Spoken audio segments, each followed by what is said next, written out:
I'm so happy I can wear short sleeve t-shirts again. So if you can't see, this is one of my Game of Thrones t-shirts. The Lannisters send their regards.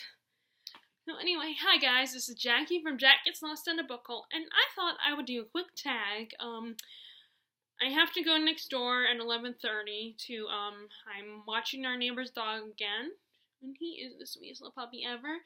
He's just a little mischievous. And sometimes it's hard to coax him in his cage because who would want to spend all day locked in a cage? It's no fun. But anyway, I thought I would get a couple tags, and this is a short tag, the one I'm going to do today. So hopefully I'll be able to squeeze in film another one when I'm done filming this one. So the tag I'm going to do, this first tag I'm going to do is I am a reader book tag. So there's quite a few of these types of tags that are kind of like talking about reading a reader, what kind of reader you are. So I'm doing this one, and as always, I will post the link to the original creator if I can find them on this video, on the Dropbox. So the first question is, choose one word that describes being a reader. Escapism. I am one of those readers who likes to escape when I read my books. Now, I will read other books that aren't escapism type books, like I'm getting more into nonfiction, but originally the reason why I read books is to escape the world around me. You know? Because life, let's face it, is either boring or really sucks. You know? And, like, I have my issues. Like, I can't, even despite the fact that I'm almost 30, I physically cannot drive. No, I don't have any physical disabilities, but I find gross motor issues, so driving is a bit of a difficult task for me. I have a learning disability, I have anxiety, I have all these issues that are kind of invisible that you can't really see until you start spending time with me and getting to know me better, and, you know, if you live with me for a long time and, you know, like, to get to know me, So my life, you know, I have my problems too. And, you know, I get stressed easily and I'm very sensitive and get very emotional. So reading a book is a way to escape my issues, the problems I have to deal with, like a lot of people. It's an adventure. It's exciting. It's about someone else's life. Someone whose life is, I mean, this may sound wrong, but their life is a lot worse than yours. So it's like you want to read about someone who has worse problems than you do. Or at least I do. And maybe that's kind of wrong of me to think of it that way, but sometimes that's how I feel.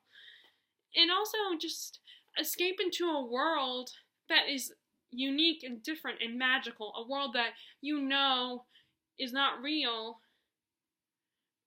And, like, but you can, like, imagine yourself in that world. You can imagine that world as real, even if it's only temporary. Like the idea of a wizarding world, or the idea of Middle Earth once existing, or the idea of Narnia, or Oz, or Wonderland, and so on and so forth. And plus, it's the closest you get to another time period. Like, I mean, some of those time periods, as a woman, I wouldn't want to live in those time periods, but sometimes it's fun to explore them and to learn about them. And that's the other reason why I read, because I love learning about things. But mostly, it's escapism. So the one word I would say is escapism, or escape artist.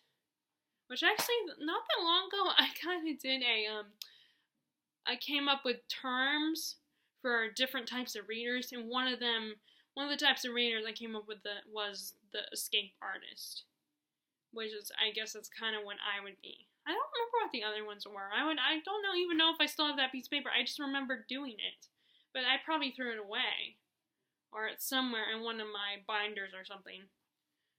But I should write that down in a document. But I don't, you know, I'll have to start over essentially because I don't remember. But anyway, question number 2. What is the first book you fell in love with? And that is, like, well, I technically would say Harry Potter, but I don't want to say that because that's a cop-out answer, even though it's probably more true, more accurate than this one. But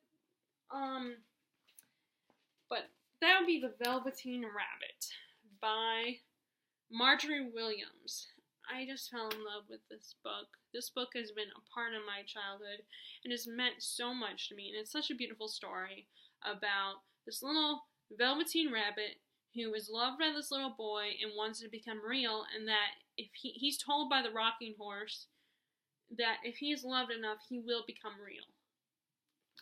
It's all about imagination and being loved so much that you feel so alive.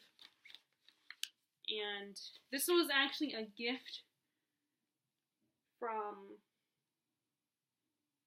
my Uncle David and Aunt Julie in 1996. And let's see, that was good though when I came up with. I didn't even think about that, that. Sorry about that. If I disappeared and the screen went black, I'm really sorry about that. But like being loved so much, you feel alive. I didn't even think no, that's very clever of myself. But I mean, look at these illustrations. They're so beautiful. The artwork in this book is just, it's so, it's so beautiful, and it's just, and actually, I'm hoping, like, I want my nephew to read this book. And he does, I think he does one of those hardback books, those small pocket-sized books, the hardback ones. I think he has a copy of it in that format, because he, when he first got the book, he was at that age where he accidentally would tear the pages out. He still is kind of, prone to do that, and that's, he's 2.5 right now. But I actually saw this one at the used bookstore at Gibbons Memorial Bookstore, and as you can tell by the title, The Velveteen Daughter, it is actually about the writing of this book, and it's about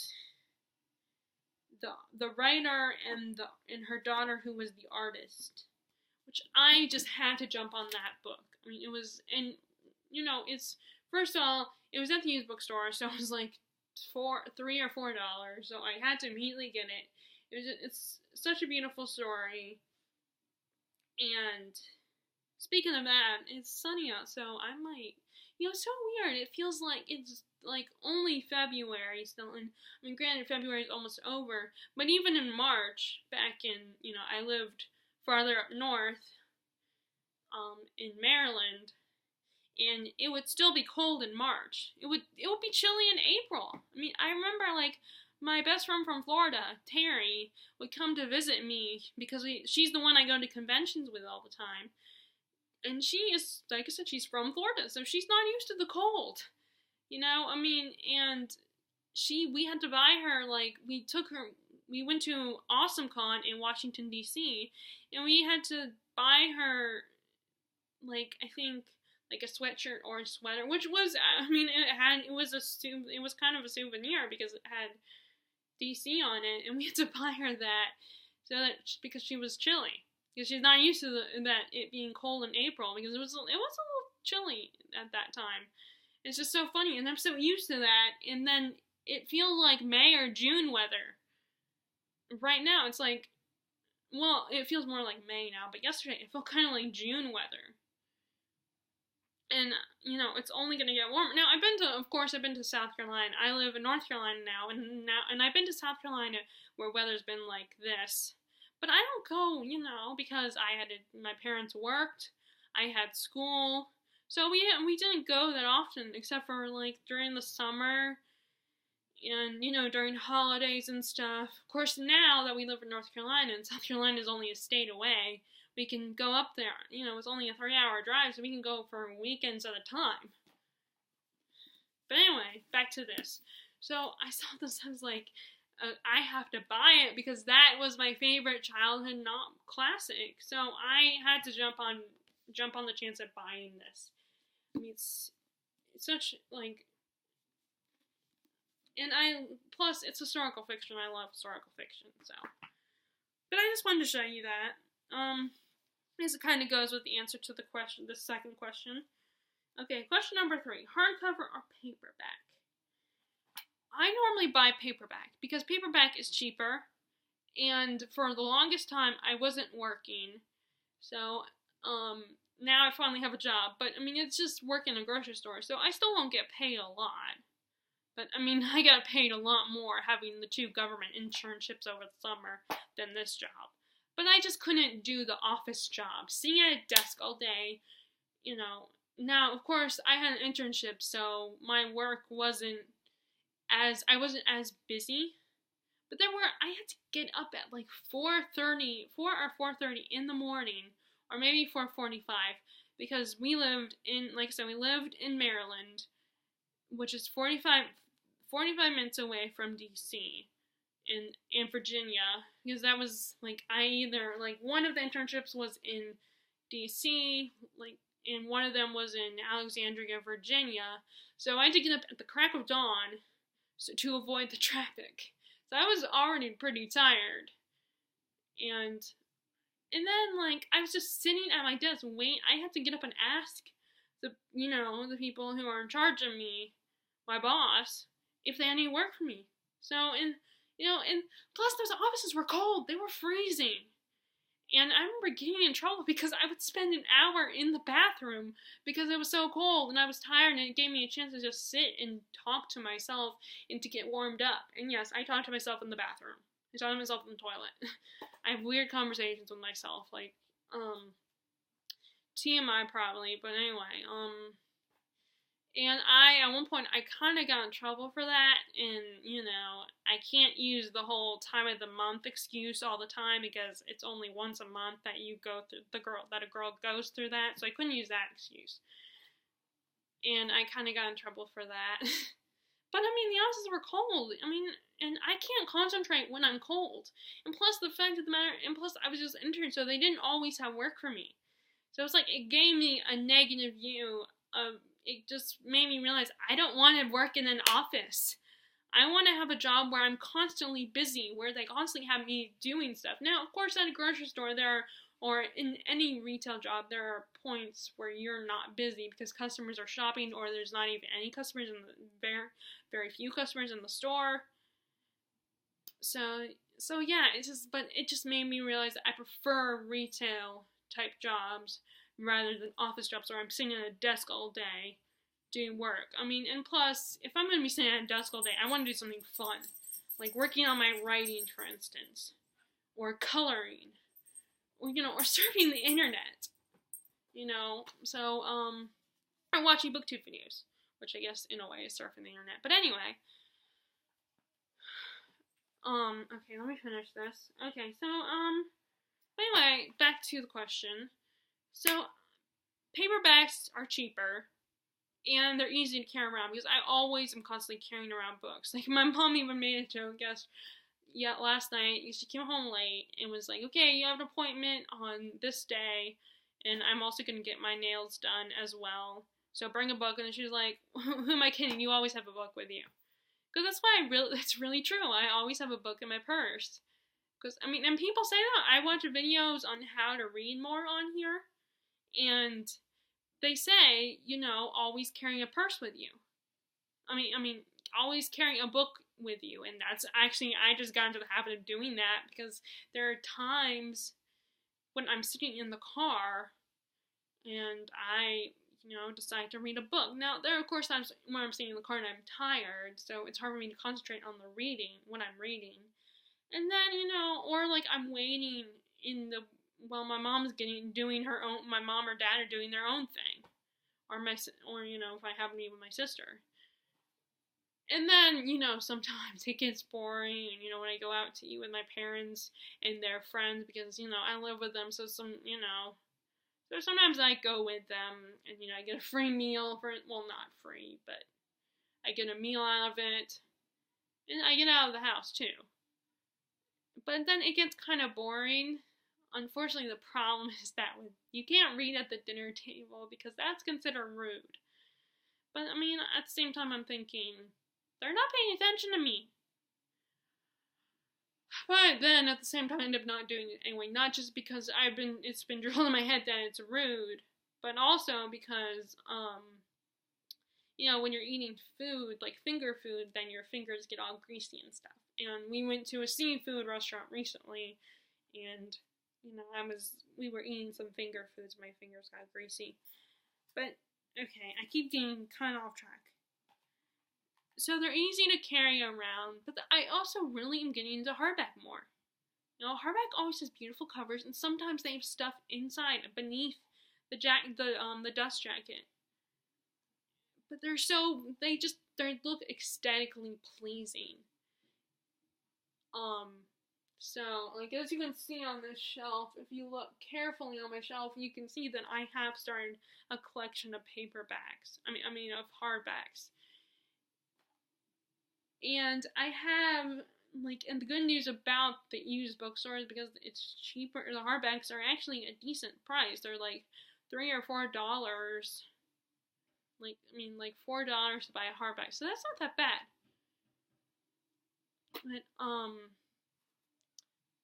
But yeah, so I definitely see the appeal of hardbacks. I don't buy them that much.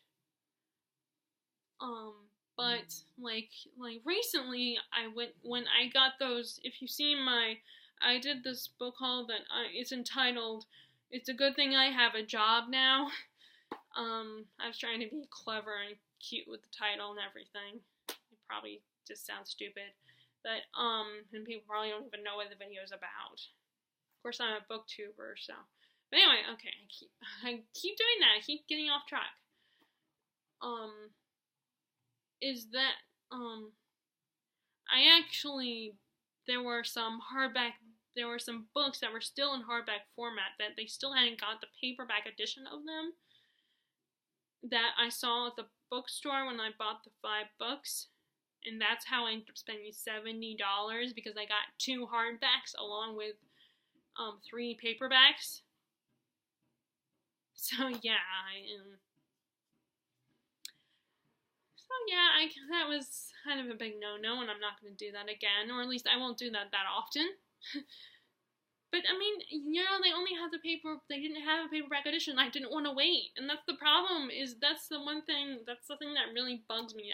That's one of my bookish pet peeves is that they come out with in the U.S. they come out with the paperbacks first, and then it's a year or longer before, scratch that. Sorry, they come out with the hardbacks first, and it's always a year or longer before you get the paperback editions. It's like, oh my god, not everybody can afford those damn hardbacks. But the hardbacks, the dust jackets and everything, and sometimes the inside beneath the dust jacket is really pretty. So I definitely understand the appeal of them. And like I said, I've been getting more and more of them. Okay, so the next question number 4. How has your reading shaped your identity as a person? Okay, so I had to think about this question. I don't even know if I answered it correctly or not, but I said that it introduced me and helped me connect to the world, because, and not just nonfiction, there are fiction books that are about the world, but they're just fictionalized and exaggerated versions about the world we live in. This book is a fictional book, but it's about the writing of my favorite children's book. It's not a novel, it's a book. And then there's I'm currently reading The Traitor's Wife, which is about Benedict Arnold's wife, the guy who betrayed the American cause, and how she manipulated him to stay loyal to the British, and caused him to betray America. He became a traitor. He was known as a traitor. And now I think there's actually an expression using his name if you do something like betray someone or something. I don't know. But for some reason I think there is one. I just don't know what it is, if there is one. And it's just, and there's other books about, and then there's nonfiction. Nonfiction is all about facts and stuff. And let's see what else. So you learn, and then because there are still a lot of people who love to read. I know there was a time when people were like, oh, reading's stupid, it's nerdy and whatnot, but now it's like so popular. And there's this whole community of people who love to read. So it helped me connect with people. I mean, one of my best friends, all three of my best friends love reading. They're passionate about reading. Of course, I read the most, I think, out of all my best friends. Like, and maybe that's because, I didn't have a job. They're younger than me, so we weren't necessarily going to school at the same time. And I always make time for reading. So I think I read more than all three of them put together. But yeah, and then also, it's something that my sister and I and my brother-in-law enjoy. And my nephew enjoys it too. So it helps you connect with people. And you can discuss what you're reading. And you exercise your imagination. And you just... not only do you escape, but you gain knowledge from books. Not just... And it's not just... It's a more... And, as much as I love movies and TV shows and stuff, it is a lazier way to gain knowledge. Because it's given to you. You don't have to exercise your brain as much. You just have to watch and pay attention to what you're watching to understand it. It definitely makes it easier but it does make it easier for you to sometimes understand a book. Like Shakespeare, for instance. The way he writes, his poetic style isn't always, not everybody can understand it. And you have to just really think about it. And you have to read quite a bit of it to take it all in, to absorb it and understand it.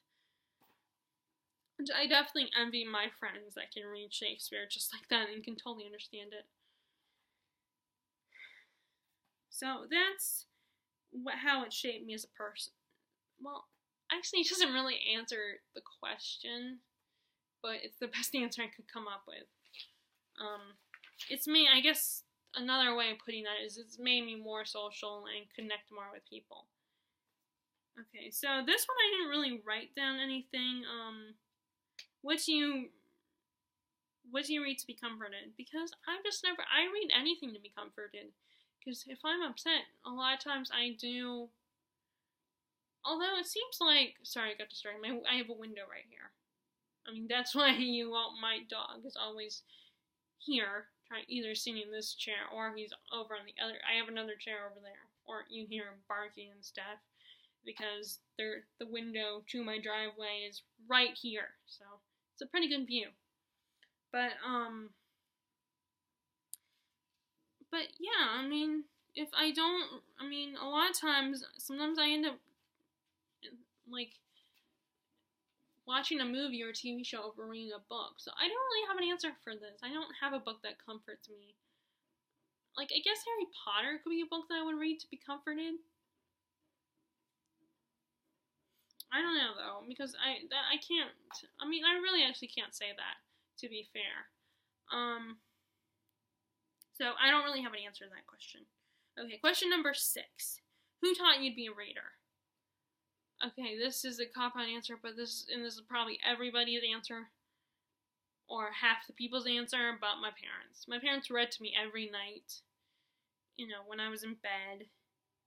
So they were kind of the ones who taught me to read, and now I'm passing that on to my nephew. I'm teaching him how to read. Well, I'm not actually teaching him, but I am constantly reading to him whenever we go see him. And his parents are probably actually doing the teaching part. And he's so smart. He can, I mentioned this in one of my weekend reads. I can't remember what I called it, but I talked about my trip to visiting my sister last week, and I talked about how Harrison, my nephew, my 2.5-year-old nephew, he is so smart. All it takes is reading a book to him a couple times, several days a week.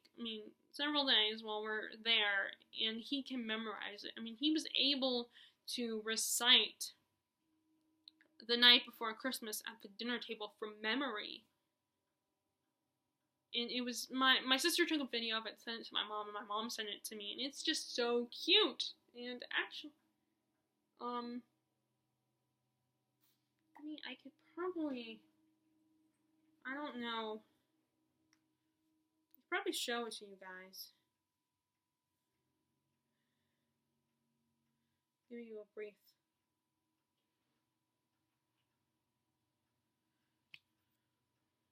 Let me see if I can find it. Here it is.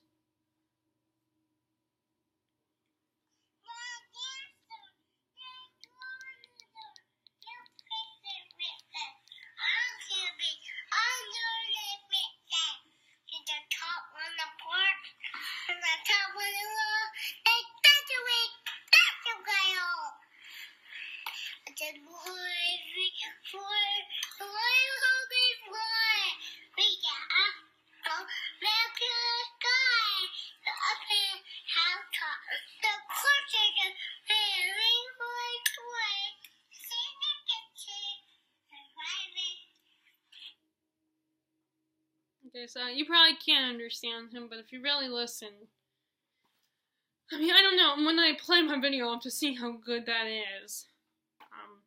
If you guys can really understand it or not. Okay, so, yeah, so my parents. Describe your dream reading room. Okay, this is, I didn't write any notes of this, but, okay, my dream reading room.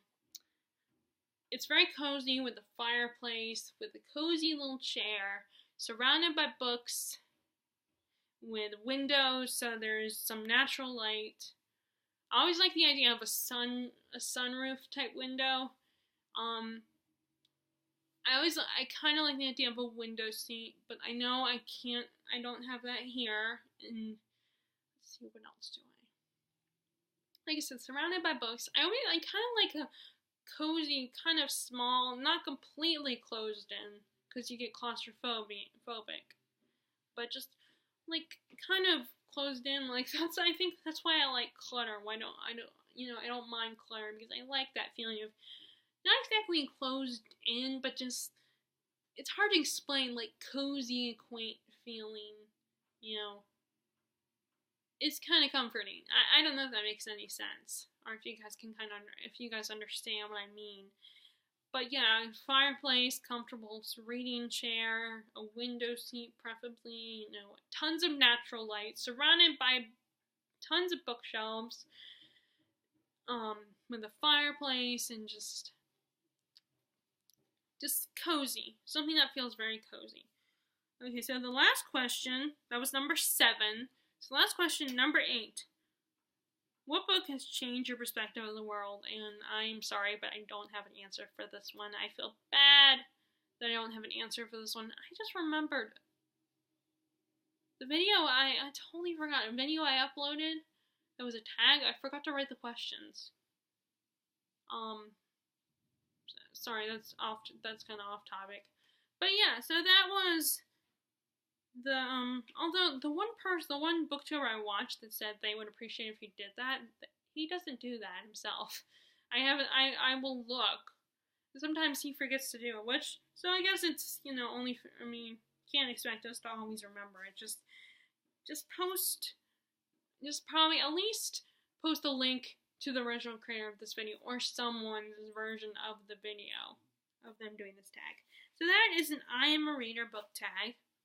What time is it? Oh, dang it. Okay, I talked too long, so, I was going to try to film another one, but I have got to go. I gotta go next door, so, if you guys like this video, please be sure to give it a thumbs up, and if you haven't already, please subscribe to my channel. I would love I would really appreciate it, and, consider yourself tagged, because I don't like specifically tag. I haven't specifically gotten into the whole specifically tagging people, so if you are interested and you want to do this video, consider yourself tagged, and I will talk to all of you guys later.